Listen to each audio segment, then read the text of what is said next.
गज़ल। कवि आहिनि डॉक्टर विनोद आसूदाणी ऐं हिनखे आवाज़ ॾिनो आहे माया वसंदाणी इंडलठ।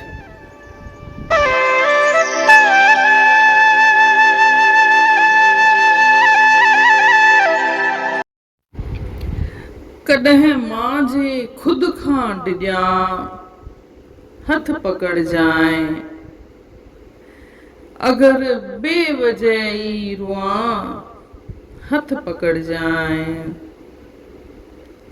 कॾहिं वॾ फुड़े मींहं में ककर पोयां, कॾहिं वॾ फुड़े मींहं में ककर पोयां, जे पेरे उघाड़े ढुकां हथ पकड़जाएं, जे पेरे उघाड़े ढुकां हथ पकड़जाएं।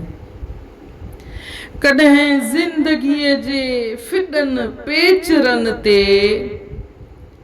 कॾहिं ज़िंदगीअ जे फिॾनि पेचरनि ते पिरी तोखां विछड़ी वञा हथ पकड़जाएं, पिरी तोखां विछड़ी वञा हथ पकड़जाएं। सितारनि जी महफ़िल मां अध रात जो मां, सितारनि जी महफ़िल मां अध रात जो मां जे ग़मगीन मोटी अचां हथ पकड़जाएं, जे ग़मगीन मोटी अचां हथ पकड़जाएं।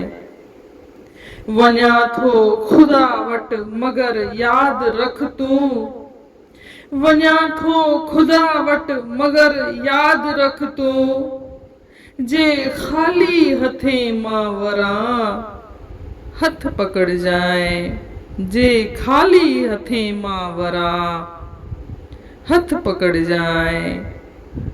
उजाला अखियुनि में खणी सॾु कजां तूं, उजाला अखियुनि में खणी सॾु कजां तूं, जे ऊंदहि में भिटकी पवां हथ पकड़जाएं, जे ऊंदहि में भिटकी पवां हथ पकड़जाएं।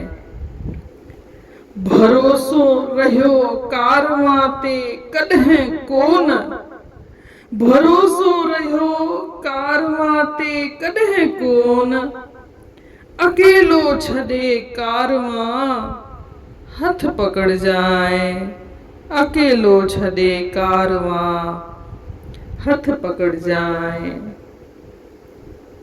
छॾाए वञनि हथ सितारा ऐं सिज चंड, छॾाए वञनि हथ सितारा ऐं सिज चंड, अंधेरनि में पिण जी सघां हथ पकड़जाएं, अंधेरनि में पिण जी सघां हथ पकड़जाएं।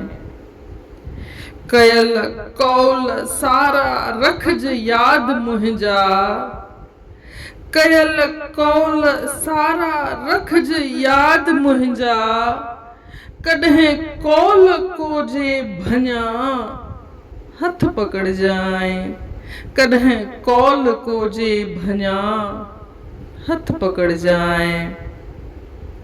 घिटियूं वर वकड़ ज़िंदगीअ जूं लताड़े, घिटियूं वर वकड़ ज़िंदगीअ जूं लताड़े, जॾहिं तुंहिंजे भर मां लंघां हथ पकड़जाएं, जॾहिं तुंहिंजे भर मां लंघां हथ पकड़जाएं। अचां बेख़ुदीअ में जॾहिं सिंधूअ कप ते, अचां बेख़ुदीअ में जॾहिं सिंधूअ कप ते, सचल शाह बणिजी अमां हथ पकड़जाएं, सचल शाह बणिजी अमां हथ पकड़जाएं।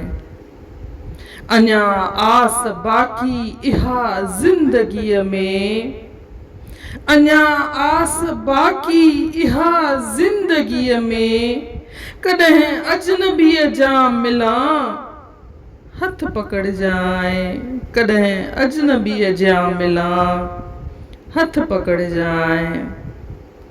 नटारीअ न वण जो ई को ॾोह आहे, नटारीअ न वण जो ई को ॾोह आहे। सुकल गुल जे बण जी छणा हथ पकड़ जाए, सुकल गुल जे बण जी छणा हथ पकड़ जाए। कॾहिं ज़हन खां कम, कॾहिं दिलि खां वरितो, कॾहिं ज़हन खां कम, कॾहिं दिलि खां वरितो। जॾहिं कीन कंहिंजी मञा हथ पकड़ जाए, जॾहिं कीन कंहिंजी मञा हथ पकड़ जाए। तसव्वुर आ तुंहिंजो पिरी तात तुंहिंजी, तसव्वुर आ तुंहिंजो पिरी तात तुंहिंजी। जॾहिं साह अंतिम खणा हथ पकड़ जाए, जॾहिं साह अंतिम खणा हथ पकड़ जाए।